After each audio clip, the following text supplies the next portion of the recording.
नमस्ते प्यारे बच्चों, स्वागत है आपका अपने चैनल कला वर्ग में। और अपनी आज की इस वीडियो में हम समझेंगे 12th क्लास का अध्याय समकालीन विश्व में सुरक्षा। सबसे पहले आप कर दीजिए अपने चैनल को लाइक, शेयर एंड सब्सक्राइब। सुरक्षा का अर्थ होता है खतरों से आज़ादी। 1 नंबर का प्रश्न पेपर में पूछ लिया जाता है कि सुरक्षा का क्या अर्थ है, तो आपको लिखना है खतरों से आज़ादी पाना ही सुरक्षा कहलाता है। सुरक्षा की 2 अवधारणाएं हैं या सुरक्षा की 2 धारणाएं हैं। एक तो पारंपरिक सुरक्षा और दूसरी गैर पारंपरिक सुरक्षा या अपारंपरिक सुरक्षा। पारंपरिक सुरक्षा के 2 प्रकार हैं, एक तो आंतरिक सुरक्षा और दूसरी बाहरी सुरक्षा। अपारंपरिक सुरक्षा के भी 2 प्रकार हैं, एक तो मानव की सुरक्षा और दूसरा वैश्विक सुरक्षा। सबसे पहले हम बात करते हैं पारंपरिक सुरक्षा की। पारंपरिक सुरक्षा मतलब ऐसी सुरक्षा जो परंपरा से एक लंबे समय से चलती आ रही है। अब इसमें 2 प्रकार हैं, बाहरी सुरक्षा और आंतरिक सुरक्षा।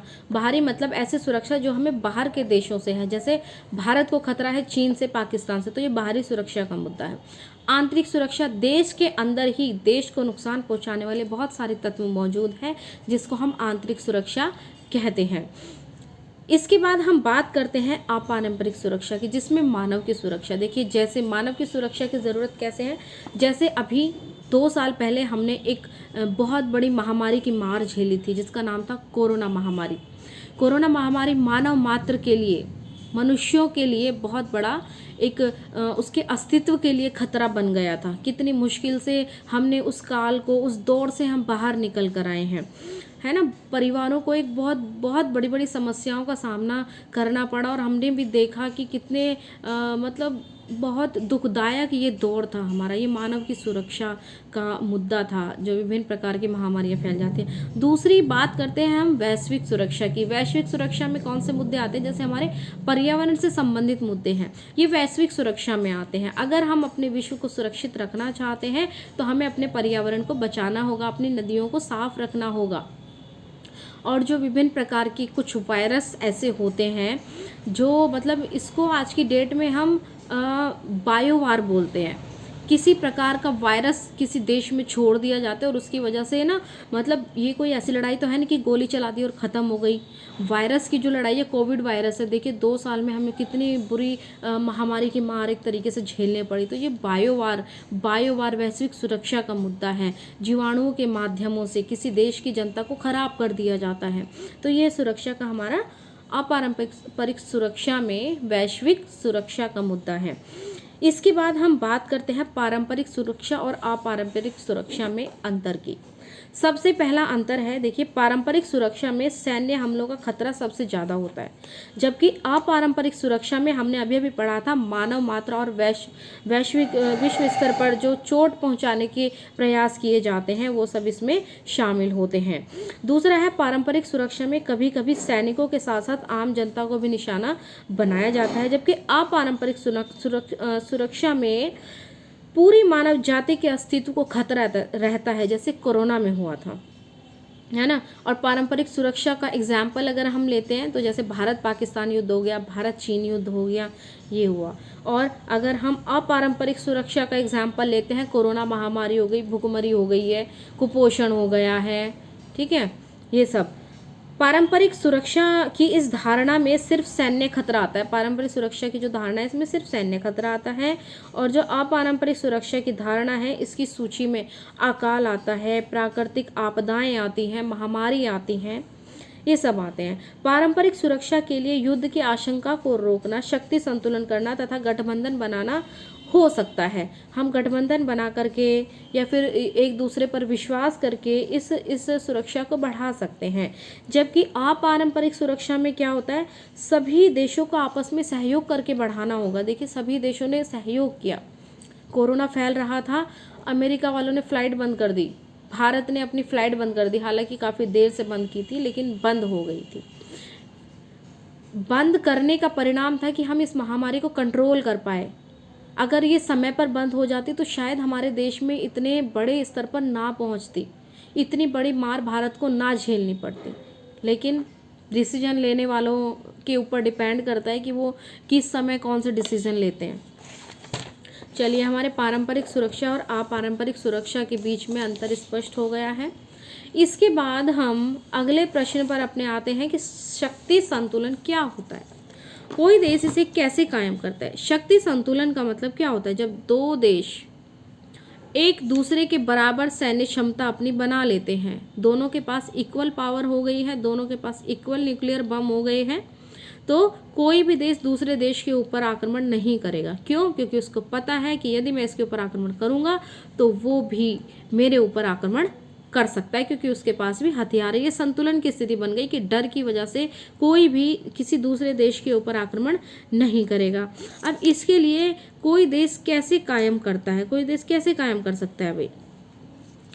एक दूसरे के ऊपर लगातार आशंका का माहौल तो बना हुआ है, लेकिन अपने देश को सही प्रकार से रखने के लिए हम किसी भी दूसरे देश के ऊपर आक्रमण करने से बचते हैं। शक्ति संतुलन स्थापित करने के लिए अपने निकटतम देशों, जिनके साथ अनबन हो या जिनके साथ अतीत में कोई लड़ाई हो चुकी हो, उनके साथ संबंध बनाकर शक्ति संतुलन में स्थापित कर सकते हैं। जैसे 1870 के पश्चात जर्मनी ने ऑस्ट्रिया के साथ संधि की, जबकि 1886 में दोनों देशों के बीच में युद्ध हुआ, दोनों देशों के साथ युद्ध हुआ था। इसके अतिरिक्त कुछ सैन्य शक्ति में वृद्धि करके भी हम शक्ति संतुलन स्थापित कर सकते हैं। आर्थिक और प्रौद्योगिकी की शक्ति सैन्य शक्ति का आधार होने के कारण काफ़ी महत्वपूर्ण है। तो इस तरीके से हम अपने शक्ति संतुलन को बढ़ा सकते हैं। इसके बाद हमारा अगला इम्पोर्टेंट पॉइंट आता है, सुरक्षा के संबंध में दो नज़रिए बताइए। मैंने आपको स्टार्टिंग में बताए थे, देखिए नज़रिए आ जाए, भाग आ जाए, अवधारणा आ जाए, लिखने यही है, पारंपरिक और अपारंपरिक सुरक्षा। अब ये दोनों है क्या, आपको पहले बता दिया था। गठबंधन से क्या अभिप्राय है? देखिए गठबंधन का मतलब क्या होता है? गठबंधन का मतलब होता है जब दो देश आपस में एक मंच पर आ जाते हैं, एक साथ जुड़ जाते हैं कुछ मुद्दों को लेकर के। तो गठबंधन से देशों में सुरक्षा कायम हो सकती है। कई देशों का गठबंधन होने से सैनिक हमलों को रोका जा सकता है। ठीक है, उस हमले से रक्षा के लिए उनके सामूहिक प्रयास होते हैं, सामूहिक रूप से वो प्रयास करेंगे। एनपीटी का विस्तृत रूप लिखिए। देखिए एनपीटी का विस्तृत रूप होता है न्यूक्लियर प्रोहिबिशन ट्रीटी, मतलब परमाणु अप्रसार संधि, एनपीटी, परमाणु अप्रसार निषेध संधि। इसके बाद निशस्त्रीकरण का क्या अर्थ है? निशस्त्रीकरण का अर्थ होता है अस्त्र शस्त्रों का अभाव या कम करना। वर्तमान में विश्व परमाणु अस्त्रों के भंडार पर बैठा है, इसलिए निशस्त्रीकरण आवश्यक है। मतलब हर कोई अपने परमाणु क्षमता को बढ़ाने में लगा हुआ है, इसीलिए हमको निशस्त्रीकरण की ज़रूरत है। देखिए निशस्त्रीकरण का अगर हम अर्थ लगाएं तो शस्त्रों को बिना शस्त्रों के रहना, लेकिन ऐसा पॉसिबल है ही नहीं। तो निशस्त्रीकरण का मतलब होता है अस्त्र शस्त्रों के भंडार को कम कर देना। वैसे मतलब इसका नष्ट करना होता है, लेकिन नष्ट कोई करेगा नहीं। अगली बात आती है BWC क्या है? BWC में क्या निर्णय लिया गया था? BWC का फुल फॉर्म होता है बायोलॉजिकल वेपन्स कन्वेंशन। ये 1972 में इसमें निर्णय लिया गया था कि जैविक तथा जहरीले अस्त्र शस्त्रों के विकास, उत्पादन तथा उन्हें जमा करने पर प्रतिबंध लगाया जाएगा। मतलब ये निर्णय इसमें लिया गया था कि जैविक जो हथियार हैं उनके उत्पादन पर रोक लगा दी जाएगी। आतंकवाद क्या है? साधारण शब्दों में अगर हम आतंकवाद का अर्थ लगाएं तो डर का माहौल, भय का माहौल पैदा करना आतंकवाद कहलाता है। मतलब जनता में दहशत का माहौल पैदा करना। अगला प्रश्न है सामाजिक सुरक्षा कवच का क्या अभिप्राय है? जो सुविधाएं लोगों को सामाजिक सुरक्षा प्रदान करती है उसे सामाजिक सुरक्षा कवच कहा जाता है। मतलब जनता, ऐसी सुविधाएं जो जनता को एक सुरक्षा कवच के रूप में प्रदान की जाती है उसको हम सामाजिक सुरक्षा कवच कहते हैं। अगला प्रश्न है गठबंधन बनाना किस प्रकार पारंपरिक सुरक्षा नीति का एक तत्व है? देखिए गठबंधन बनाना पारंपरिक सुरक्षा नीति का एक तत्व इसलिए है क्योंकि देखो एक नीति थी कि शत्रु का शत्रु दोस्त, मतलब हमारे दुश्मन का जो दुश्मन होगा वो हमारा दोस्त होगा, है ना। इस तरीके की एक नीति, ये काफ़ी लंबी सी प्रक्रिया है। जब आप आगे बड़ी कक्षाओं में पढ़ाई करेंगे तब आपको वहाँ इसके बारे में सुनने को मिलेगी, लेकिन एक छोटा सा एग्जाम्पल मैंने आपको बताया, आपको डिटेल में पढ़ने के लिए तब मिलेगा।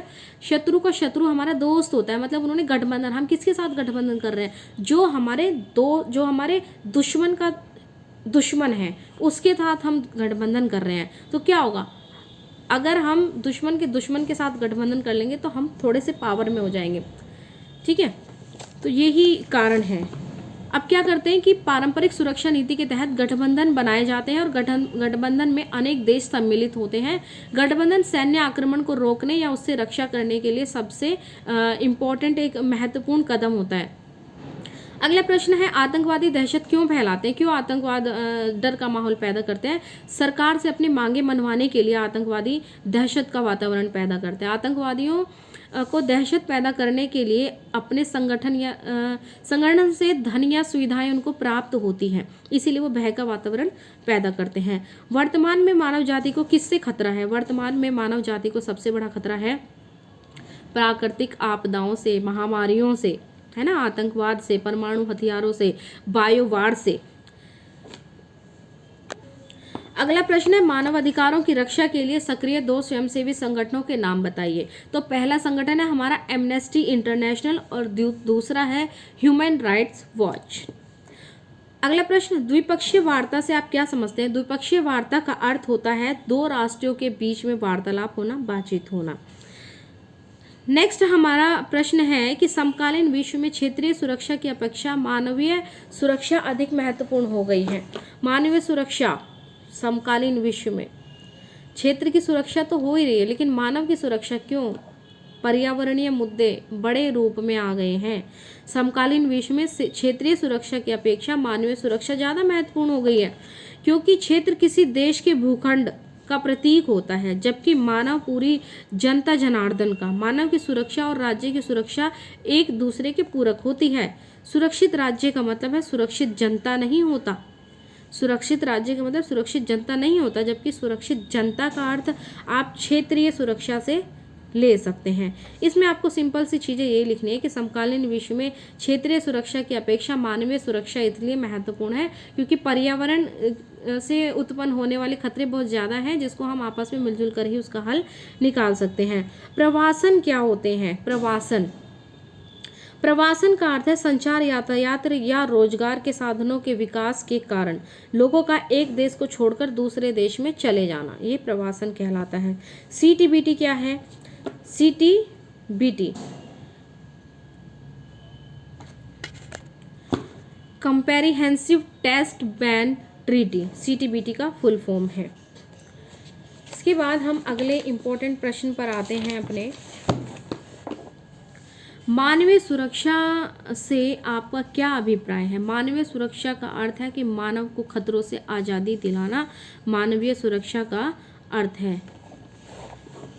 अगला प्रश्न है, किसी देश की सुरक्षा के लिए किन्हीं 2 नए खतरों का उल्लेख करिए। किसी देश की सुरक्षा के लिए 2 नए खतरे, पहला है परमाणु हथियारों का खतरा और दूसरा आतंकवाद और तीसरा हमारी प्राकृतिक आपदाएं हैं। अगला प्रश्न हमारा आता है, किसी देश के 2 मुख्य मूल्य बताओ। 2 मुख्य मूल्य जिस पर वो बहुत ज़्यादा ध्यान देगा, नागरिकों का कल्याण करना और देश का विकास करना। ठीक है, मानवता की सुरक्षा का क्या अर्थ है। देखिए, मानवता की सुरक्षा का अर्थ है पूरे मानव को खतरे से आज़ादी, संकट से आज़ादी दिलाना। अब ये इसमें आप क्या लिख सकते हो, बहुत बढ़िया, बहुत सारी एग्जाम्पल मैं इसमें दे चुकी हूँ, आप अपने आप इसमें एडजस्टमेंट कर सकते हैं कि मानवता की सुरक्षा का मतलब पर्यावरण से संबंधित कोई आपत्ति आ गई होगी, कोई महामारी फैल गई होगी, कोई बायोवार हो गया होगा। सहयोगात्मक सुरक्षा से आप क्या समझते हैं। सुरक्षा के मंडराते अपारंपरिक खतरों से निपटने के लिए सैन्य बल का प्रयोग ना करके आपसी सहयोग के द्वारा अंतर्राष्ट्रीय स्तर पर रणनीति बनाना सहयोगात्मक सुरक्षा कहलाती है। अगला प्रश्न है हमारा, देशों के बीच युद्ध तथा हिंसा के सीमित करने हेतु कोई एक प्रभावशाली सुझाव दीजिए। तो देशों के बीच युद्ध अथवा हिंसा को सीमित करने के लिए एक प्रभावशाली उपाय है जिसे रक्षा कहा जाता है। हमें रक्षा करनी पड़ेगी, एक दूसरे के साथ मिलकर के सहयोग का वातावरण हमें बनाना पड़ेगा। अगले प्रश्न पर आते हैं हम, किसी सरकार के पास युद्ध की स्थिति में क्या विकल्प होते हैं। देखिए, अगर कोई देश के साथ हमारा युद्ध हो रहा है तो हमारे पास क्या विकल्प है। पहला विकल्प क्या होता है, हम आत्मसमर्पण कर दें। आत्मसमर्पण मतलब घुटने टेक दें, भैया हम तुम्हारे साथ कोई युद्ध नहीं लड़ सकते हैं।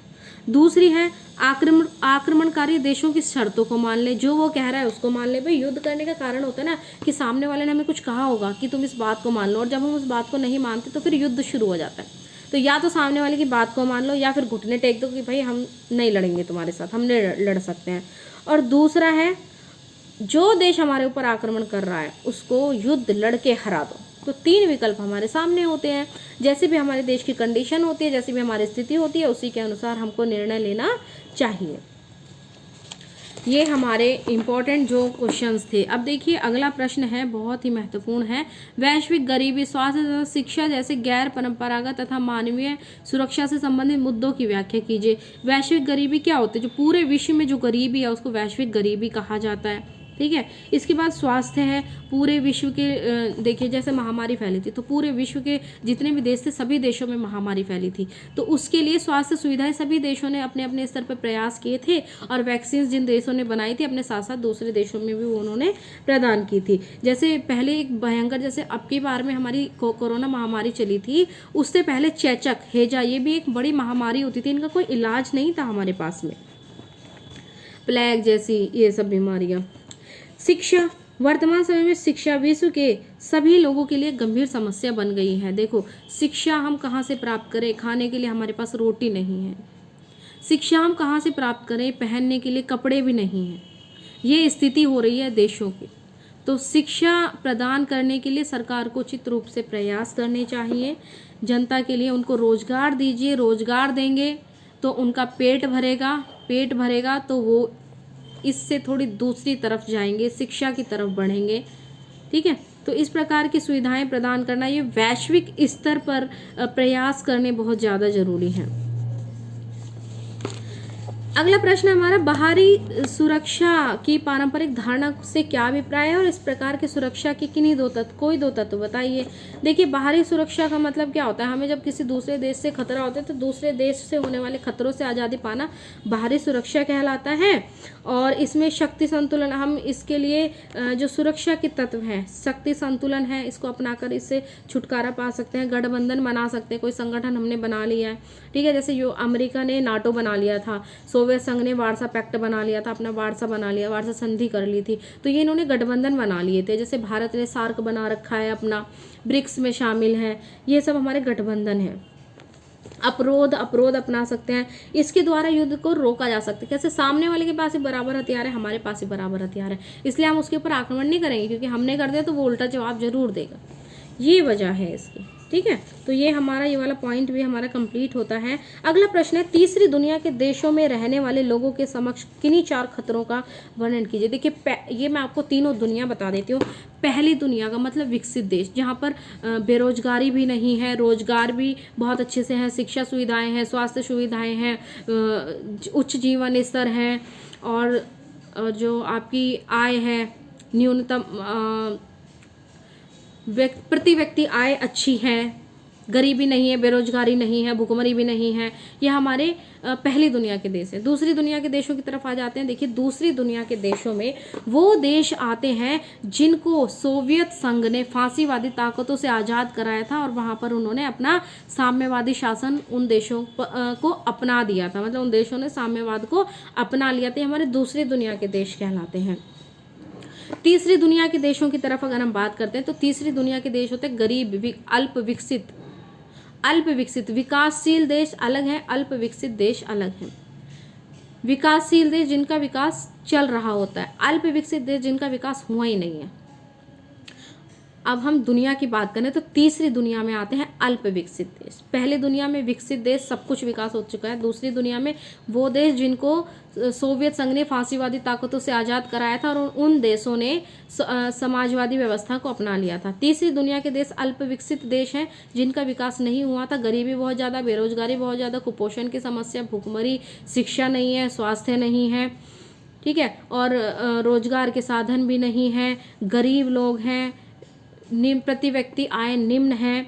ये सब प्रकार की समस्याएं तीसरी दुनिया के देशों में पाई जाती है। तो अगर ऐसा आ जाते तो आपको ये सारी पॉइंट्स उसमें इंक्लूड करने, आपको पता होना चाहिए कि कौन कौन से देश कौन सी दुनिया के अंतर्गत आते हैं। इसके बाद हम बात करते हैं द्वितीय विश्व युद्ध के पश्चात एशिया तथा अफ्रीका के नव स्वतंत्र देशों के समक्ष नई चुनौतियों का वर्णन कीजिए। देखिए, दूसरे विश्व युद्ध के बाद, हम तो आज़ाद भी बाद में ही हुए थे, हम तो आज़ाद भी 1947 में हुए थे द्वितीय विश्व युद्ध के बाद। तो भारत के सामने ऑप्शन रखा था, या तो अमेरिका को अपने अमेरिका की व्यवस्था अपना लो या सोवियत संघ की व्यवस्था अपना लो। भारत ने नहीं अपनाए, दोनों में से किसी को भी। भारत ने क्या अपना अपने नई नीति बनाई, अपना नया आंदोलन चलाया, गुटनिरपेक्ष आंदोलन उन्होंने चलाया था। ठीक है, चलिए हम अपने पॉइंट्स पर आ जाते हैं। द्वितीय विश्व युद्ध के पश्चात एशिया और अफ्रीका के नव स्वतंत्र देशों के समक्ष आर्थिक रूप से ज़्यादा विकास करने की सबसे बड़ी चुनौती थी कि किस तरीके से हम अपनी गरीबी को हटाएं। इन पश्चिम के देशों ने इतना ज़्यादा शोषण कर दिया था कि लोगों का जो स्तर था वो बहुत ज़्यादा डाउन हो गया था। तो उसको ठीक करने के लिए, अपने देश को उभारने के लिए किस प्रकार से कदम उठाएं। आज़ादी के लिहाज से आर्थिक विकास करना मेन मुद्दा था। दूसरा था टिकाऊ विकास करना। आज़ाद तो हो गए थे लेकिन हमारे पास भाई तकनीक नहीं थी, ठीक है। और राजनीतिक आज़ादी हासिल करना। नव अंतर्राष्ट्रीय आर्थिक व्यवस्था की धारणा का जन्म हुआ, और जिसमें क्या हुआ था, नव अंतर्राष्ट्रीय आर्थिक व्यवस्था में जो हमारे जैसे गरीब देश थे वो भी अंतर्राष्ट्रीय बाजारों में जाकर के अपना सामान बेच सकते थे, उनके लिए ये निर्धारित किया गया था। अल्प विकसित देशों को अपने प्राकृतिक संसाधनों पर नियंत्रण प्राप्त होगा। जो भी अल्प विकसित देश हैं वो अपने प्राकृतिक संसाधनों पर खुद नियंत्रण करेंगे, उनका खुद का प्रभुत्व होगा, कोई दूसरा देश उस पर नियंत्रण नहीं करेगा आकर के। तो ये समस्याएं उनके सामने थी। ये देखिए, इसके बाद है हमारा सुरक्षा की दृष्टि से खतरे के नए स्रोत बताइए, या खतरे के नए स्रोत अगर आ जाते हैं, ये बहुत इंपॉर्टेंट प्रश्न है, 6 नंबर में पूछा जाता है, मोस्टली पूछा जाता है। ये देखिए, मैं आपको बता देती हूँ, 2010 में भी आया था, 2013 में भी आया था, 2016 में भी आया था, ठीक है। तो ये प्रश्न बहुत इंपॉर्टेंट है, आपके पेपर में भी आ सकता है। सबसे पहले है, देखिए बच्चे, सुरक्षा की दृष्टि से खतरे के नए स्रोत। जब नए स्रोतों की बात आए तो कुछ वर्तमान वाली बातें हमें इसमें लिखनी होती हैं।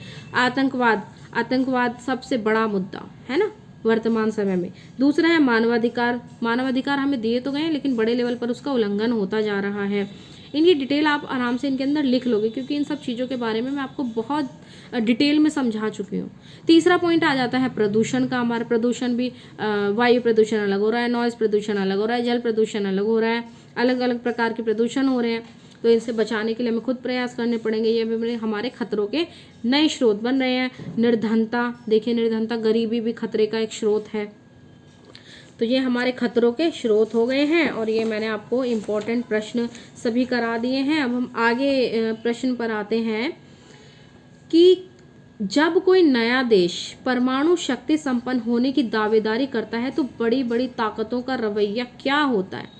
अब जैसे भारत दावेदारी करता है कि भाई उसको भी सुरक्षा परिषद में स्थायी सदस्यता मिलनी चाहिए, चीन तुरंत खड़ा हो जाता है, नहीं भारत को नहीं मिलेगी। क्या कारण है भैया? देखो, पहला कारण है कि वो कहते हैं कि इससे विश्व शांति और सुरक्षा के लिए खतरा बढ़ गया है ना। कि जब कोई नया देश परमाणु शक्ति संपन्न होने की दावेदारी करता है तो बड़ी ताकतें उसके प्रति शत्रुता और दोषारोहण का रवैया अख्तियार करते हैं। मतलब दुश्मन बन गया भाई, हम 5 शक्तिशाली थे, ये छठा आ कैसे गया, इसकी हिम्मत कैसे हुई सुरक्षा परिषद में दावेदारी करने की, जबकि सारी जो उसमें योग्यताएं हैं वो सब भारत के पास है, लेकिन फिर भी भारत सुरक्षा परिषद का स्थायी सदस्य नहीं बन पा रहा है, क्योंकि ये ताकतें जो है ये उनको शत्रु की दृष्टि से देखती है। भाई वो सब एक है, तो अभी जरा टाइम लगेगा, मिल जानी चाहिए। वैसे जब भारत और ज़्यादा शक्तिशाली हो जाएगा तो कोई रोक ही नहीं पाएगा उसको सुरक्षा परिषद में स्थायी सदस्यता प्राप्त करने के लिए। वे कहते हैं कि इससे विश्व शांति और सुरक्षा के लिए खतरा बढ़ गया है। दूसरी बात उनका कहना है कि एक देश के पास परमाणु शक्ति होगी तो उसी के पड़ोसी देश भी उसकी सुरक्षा की चिंता की आड़ में परमाणु शक्ति संपन्न बनेगा। मतलब अगर हमें सुरक्षा परिषद में सदस्यता मिल गई तो जो दूसरा देश है ना, हमारे पड़ोसी देश पाकिस्तान, वो भी दावेदारी करने लग जाएगा, वो भी अपनी परमाणु शक्ति को बढ़ाएगा। जबकि ये पश्चिम के जो विकसित देश है ये क्या चाहते हैं, ये चाहते हैं कि कोई भी अपनी परमाणु शक्ति को बढ़ाए ना, लेकिन ऐसे थोड़ी पॉसिबल होता है। तीसरी बात है कि बड़ी बड़ी शक्तियां उस नई शक्ति को कई तरह की धमकियां देने लगती है। धमकियां, डराना धमकाना, आतंकवाद का माहौल पैदा कर देती है उसके देश के अंदर। ठीक है। व्यापारिक संबंध तोड़ने की धमकियां देते हैं। अच्छा, अगर तुमने सुरक्षा परिषद में दावेदारी करी तो हम तुम्हारे साथ जो संधियां की ना उसको तोड़ देंगे, है ना। तुम्हारे देश में हम निवेश नहीं करेंगे, तुम्हारे देश में तुम्हारे जो परमाणु निर्माण के जो कार्य प्रोग्राम चल रहे हैं उसमें तुम्हारा सहयोग नहीं करेंगे। इस तरीके की विभिन्न प्रकार की धमकियां दी जाती हैं। दूसरा प्रश्न हमारे पास यह कहने का क्या आधार है कि परमाणविक हथियारों से लैस कुछ देशों पर तो विश्वास किया जा सकता है परंतु कुछ पर नहीं। देखिए, जैसे हमारे कहने का ये आधार है कि पारंपरिक हथियारों से लैस, जिनके पास नहीं है, लैस का मतलब जिनके पास ये हथियार नहीं है, तो उनमें से कुछ देशों पर तो विश्वास किया जाता है पर कुछ पर नहीं। प्रथम, जो देश परमाणु शक्ति संपन्न बिरादरी के पुराने सदस्य हैं वो ये कहते हैं कि बड़ी बड़ी शक्तियों के पास परमाणु हथियार है तो उनमें पारंपरिक भय होगा, जिसकी वजह से वे इन हथियारों का प्रथम प्रयोग नहीं करेंगे। दूसरी बात है कि परमाणु शक्ति संपन्न देश नए परमाणु शक्ति संपन्न देशों की दावेदारी करने वाले देशों पर यह दोष लगाते हैं कि आतंकवादी गतिविधियां नहीं रोक सकते। यदि किसी गलत सत्ता ग्रुप का व्यक्ति सेनाध्यक्ष राष्ट्राध्यक्ष बन जाता है तो उसके काल में परमाणु हथियार किसी गलत व्यक्ति के हाथों में भी जा सकते हैं, जो अपने पागलपन से पूरी मानव जाति या आर्थिक खतरों मानव जातीय संसाधनों को खतरों में डाल सकते हैं। अब देखिए, इसका सिंपल सा मतलब ये था कि हम किसी के ऊपर विश्वास नहीं कर सकते हैं। किसी से अगर हमने नीति बना ली कि भाई हाँ ख़त्म करने हैं, लेकिन किसी देश ने धोखा किया, नहीं किए ख़त्म, तो कल को तो वो हमें भी नष्ट कर सकता है, मानव जाति के लिए पूर्ण रूप से खतरा बन सकता है। ठीक है। इसके बाद हमारा अगला प्रश्न है कि मानव शांति एवं अहिंसा के मित्र क्या क्या मांग कर रहे हैं। चलिए, ये कार्टून से संबंधित प्रश्न है, ये मैं आपको बुक में लिखवा चुकी हूँ, तो कार्टून वाले प्रश्न आप बुक में देखिएगा। बाकी मैं आपके लिए कार्टून की भी एक वीडियो लेकर आऊँगी। तो बच्चों, ये हमारा चैप्टर कंप्लीट होता है समकालीन विश्व में सुरक्षा। आप अपने चैनल को लाइक शेयर एंड सब्सक्राइब करना मत भूलिएगा और सभी बच्चों तक इस वीडियो को पहुँचाएँ ताकि हर एक बच्चा इसका लाभ ले सके, हर ज़रूरतमंद बच्चा इसका लाभ ले सके। थैंक यू बच्चों।